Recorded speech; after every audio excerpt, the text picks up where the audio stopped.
Right now, you can turn a handle and clean water comes out. You don't think about it. You don't test it. You don't smell it first. But for most of human history, that single choice, drink or don't drink, was one of the most dangerous decisions you could make in a day. Your ancestors didn't have taps. They didn't have filters. They didn't have a single sign anywhere telling them which pool would keep them alive and which one would kill them. And yet they survived. Millions of years of it. How? The real answer is far stranger than you think. Your body still remembers. Somewhere behind your eyes, in a part of your brain you never consciously control, there is old software still running. It's the reason you flinch at cloudy water. It's the reason a bad smell makes your stomach turn before your mind even finishes the thought, "Don't drink that." This isn't manners. This isn't hygiene class. This is a survival system that took hundreds of thousands of years to build, one bad decision at a time. Start with the obvious problem. Water carries life, but it also carries death. Rivers, lakes, and pools were shared by everything. Animals drank from them. Animals died in them. Animals used them as toilets. Every source of water was also a source of risk, and there was no way to see the danger. Bacteria don't announce themselves. A single sip could carry cholera, dysentery, or parasites that would take days to show symptoms, by which point it was too late to trace the cause.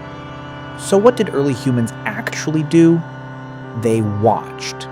Not idly, not for entertainment, but with total focus, because watching was survival. If a group of early humans arrived at a new water source, they didn't drink first. They observed the animals. Did birds land there and drink without hesitation? Did herds return to the same spot again and again? Animal behavior became a kind of early warning system, a signal that had been field tested by thousands of other creatures before a single human lip touched the surface. Think about what that requires. Patience. Attention. The willingness to wait, sometimes for hours, while thirst pulled at you because the alternative could be far worse than thirst. A predator might kill you in seconds. Bad water could kill you slowly, over days, in a way that looked like nothing at all until it was too late to reverse. That kind of patience isn't automatic. It has to be learned or bred into a population through repeated loss. The humans who rushed toward the first pool they found, without watching, without waiting, without checking, simply didn't survive as often. Their impulsiveness wasn't punished immediately, it was punished statistically, across thousands of small decisions made by thousands of different people, over an unimaginable stretch of time. There's a reason for this instinct beyond simple observation. Researchers studying foraging behavior in traditional societies, including work summarized by anthropologist Richard Wrangham, have pointed out that early humans relied heavily on socially transmitted knowledge, information passed down through generations about which resources were safe. Water sources were remembered, mapped, taught to children the same way you'd teach a child to look both ways before crossing a street. But watching animals wasn't enough. Humans needed their own senses, sharpened over generations to make faster judgments. Smell became a weapon. Stagnant water has a signature. So does water near decomposing material. Human noses, though weaker than a dog's, are remarkably good at detecting the specific compounds released by bacterial activity, geosmin among them, the same earthy smell you notice after rain. That smell isn't neutral to your brain. It triggers caution. It always has. Taste worked the same way. A slightly metallic taste, a hint of bitterness, a strange aftertaste, these were data points long before anyone understood microbiology. Early humans who paid attention to these signals were more likely to survive. Early humans who didn't weren't around to pass on their carelessness. This is natural selection acting on behavior, not just biology. Over generations, caution around ambiguous water became instinct. You inherited that instinct. It's why murky children were taught these signals early, and not gently. A caregiver who saw a child reach for the wrong pool would react immediately, sharply. because there was no room for a slow lesson. Fear was often the fastest teacher available. A single frightening moment, associated with the wrong water source, could protect a child for the rest of their life. This is how survival knowledge moved through a group before anyone had written language to record it. Not through explanation, but through emotion, repetition, and consequence. Even the physical act of collecting water carried embedded knowledge. Moving water was generally trusted more than still water. A flowing stream seemed safer than a stagnant pool, and in many cases it actually was, since movement made it harder for certain bacteria to concentrate. Early humans didn't know the microbiology behind that difference. They simply noticed that groups drinking from moving sources got sick less often than groups drinking from still ones, and they adjusted their behavior accordingly. Now here's where it gets more interesting. Early humans didn't just avoid bad water, they actively improved it. Archaeological evidence points to filtration methods that predate written history by tens of thousands of years. Sand, charcoal, and cloth-like plant fibers were used to strain out visible particles. It wasn't chemistry, it was pattern recognition. Clear water looked safer than cloudy water, so humans found ways to make water clearer, long before they understood why clarity mattered.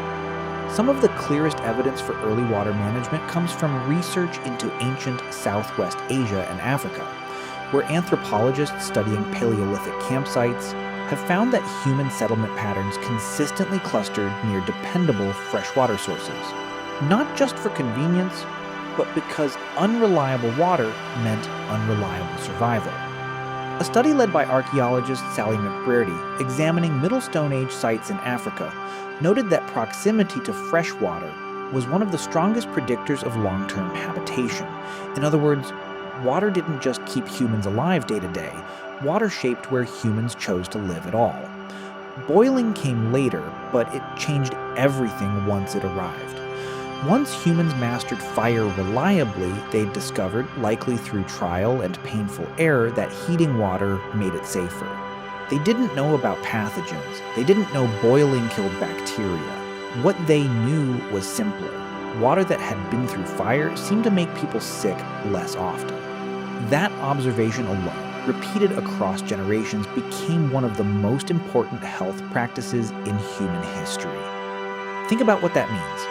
An entire branch of medicine, water sanitation, essentially began with humans noticing a pattern and trusting it long before they had any scientific reason to. Consider how strange that trust really is. No one explained why boiling worked. No one could have. There was no concept of a microorganism, no idea that invisible life existed at all. And yet the behavior spread anyway, from group to group, generation to generation, because it worked, and results were the only proof anyone needed. That's not primitive thinking. That's the earliest form of the scientific method, stripped down to its simplest version. Try something, watch what happens, repeat what works. Some groups likely discovered boiling by accident entirely. A container of water left too close to a fire, evaporating slightly, tasting different afterward. Someone noticed, someone remembered, and slowly, almost invisibly, a life-saving habit took shape without a single person fully understanding why it mattered. There's a deeper psychological layer here, too. Researchers studying disgust as an evolutionary mechanism, including psychologist Valerie Curtis, have argued that disgust isn't a random emotion. It's a behavioral immune system.